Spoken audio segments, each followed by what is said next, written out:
This week, I want to show you how I paint this type of watercolor night sky step by step and also let you a bit more into the thought process when it comes to watercolor and painting this piece, because oftentimes, tell me if you feel that way too, but when I watch videos and tutorials I want to learn from, I notice I ask myself a million questions about the artist as I watch and how they got to this point with a specific painting. I guess because I want to know if it's something I can do too someday, and I want to know what they went through to reach this level of skill they're at. So if that kind of stuff interests you from me, I'd like to share it with you a bit more, but for now, let's start on the step-by-step of this watercolor galaxy forest. And if you're new here, my name is Françoise and welcome to my channel, and if you enjoyed this tutorial, please subscribe to see more. Let's start with a sketch. In fact, there's not really a sketch here, it's pretty minimal. I'm only drawing a tiny house in the lower part of the page just to get a sense of where the ground is, and you'll see why as we progress into the painting. The first thing I do is to wet the paper with a large round brush, and for the paper to stay wet long enough, that is a few minutes, I wet it back and forth several times with a pretty wet brush. The supplies I'm showing you here are all linked in the description, but since we'll be using the wet and wet technique a lot here, I strongly recommend cold pressed 100% cotton paper here, and some round paint brushes, preferably natural hair ones, although it's not mandatory at all to paint this. It does help for a better look and experience with the painting though. So if you don't have all that stuff, it's not a big deal, you can still paint this, but if you get a chance to try that kind of quantity for paper and brushes, go for it and let me know how you like them. When the paper is ready, I drop my colors and I selected only 3, a dark green, a yellow, and an orange.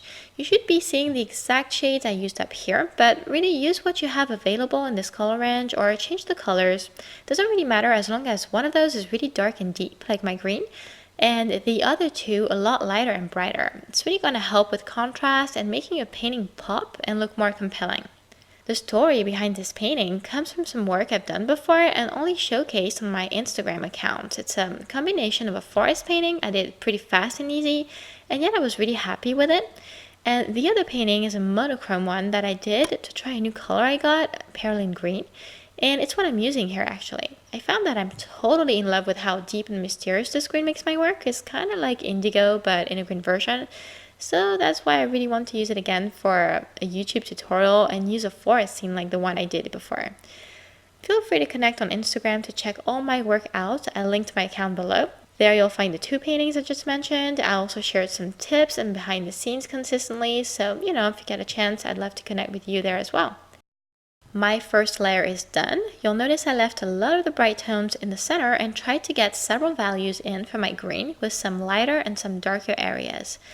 There is also some symmetry to this bright shape since below the line where I drew the cabin, there will be a lake and some reflection of this water night sky and galaxy forest in the water.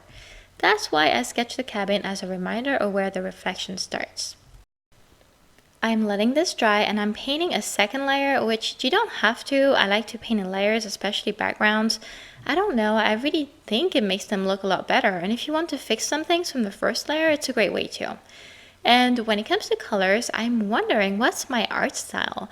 I'm still looking for it. It's not surprising, only 6 months into my watercolor journey, but it's really worth it to keep painting regularly because I'm finally noticing colors that I like more. And Perylene Green and Indigo are 2 of them. So now I wonder if I can and will associate these with bright and fun colors, or if my style may be confined to something more serious and deep like those colors are. I'm guessing it might, but since I kind of like everything, I want to try and paint everything. So I still have no clue, and frankly I wonder what it's like for others with their style. So if you want to share your story and quest for your own style in the comments below, I'm definitely interested. Okay, so I'm wetting my paper again just to add the sensation of a mass of trees behind the ones I am going to paint next. But looking back at it, I think I should have made that darker since watercolor is dry lighter. And my background is really dark already in some parts, so it doesn't show as much as I was picturing it. So I think this technique of painting a loose wash to suggest a forest or something else as a background to some subject works better if you do so on top of a lighter tone, whether it's the same color or not, but here making it look noticeably darker would have done the trick to improve the look of it, I think. I purposely let the paint flow, but to make it look even better, I'd recommend to wipe out the excess green paint if you see it covering too much of the yellow and orange aurora. Sorry, I can never pronounce this word right, too many R's. You can wipe out the excess with a clean paper towel, or you can use a clean and barely damp brush to soak up what you don't want.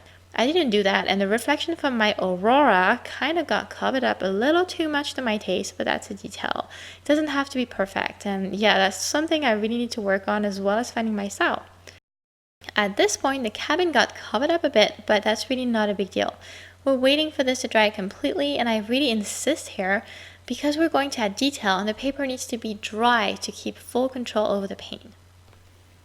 I'm switching to a fine tip brush. It's a Silver Brush Black Velvet, which I linked below, and I had never used that one when painting loose watercolor painters before, but I love it for that kind of work. It's really easy to shape the trees and get the trunks looking really thin at the top of each tree. And again, you can use other types of brushes as long as they can get to a fine point.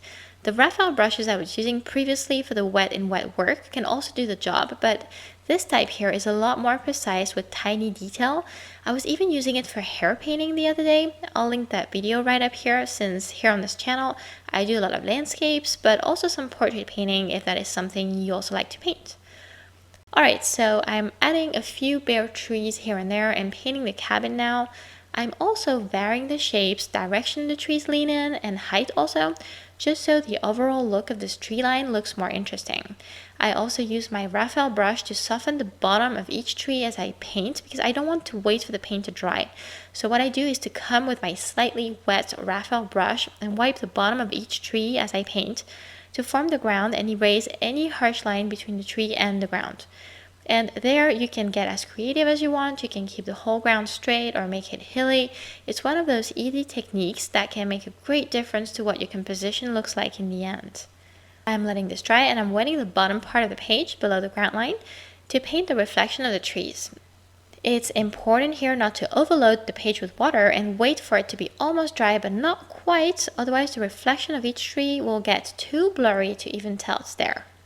I was talking about finding my art style earlier, and among all these techniques I implement in my videos and show you guys, I noticed that overall I'm more comfortable with painting details and working on small areas like what I'm doing here, or like what I'm doing with my realistic portraits on this channel, rather than working on more loose watercolor. But once again, I feel torn because I also like the look of loose, even though it doesn't come as easy to me, I'd say.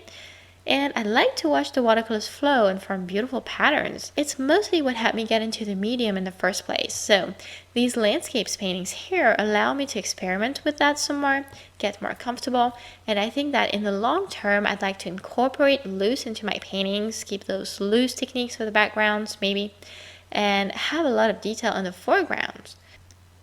I thought it would be cool to have a moonlight scene here, so I grabbed my white gouache and painted a circle, and on top of it I added some more green paint with some lighter and darker areas to suggest the craters better.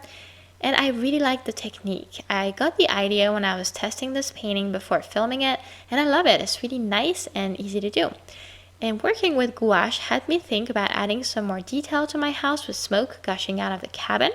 You won't see this here because I did not film it, but you can see it on the picture I took of the painting.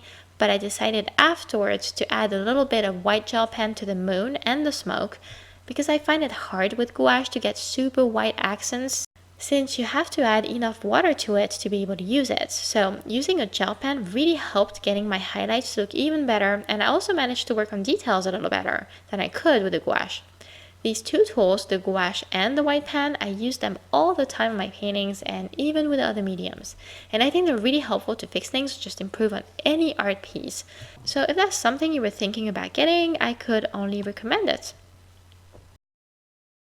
And as always, I'm keeping the best for last, splatters. So I'm using my white gouache for splatters, but you can use a white gel pen here too. This is why I like it so much, it's so versatile. Anyways, I am using my natural hair fiber Raphael brush here instead of the usual and much more stiff synthetic brushes for splatters. I was just too lazy to go get them and couldn't wait also to see the final painting, so I actually found out that this brush works great for splatters too. It's even easier to get the paint to come out, so I may just keep using this in the future. I tried to be careful and not get any paint on the trees since this small splatter stands for stars, and in the water I drew some short and very thin lines also to emphasize the reflection from the sky. I'm really happy with how this painting turned out. I really like the color combination of green and yellow, and it was an easy and fun watercolor night sky and forest scene. So if you enjoyed the tips and you want to see more, please help me grow my channel by leaving a comment, a like, share this video on social media, and if you're not subscribed, please do and turn on notifications to see my videos pop up on your feed. Thank you so much for watching, supporting the journey, and see you in the next video.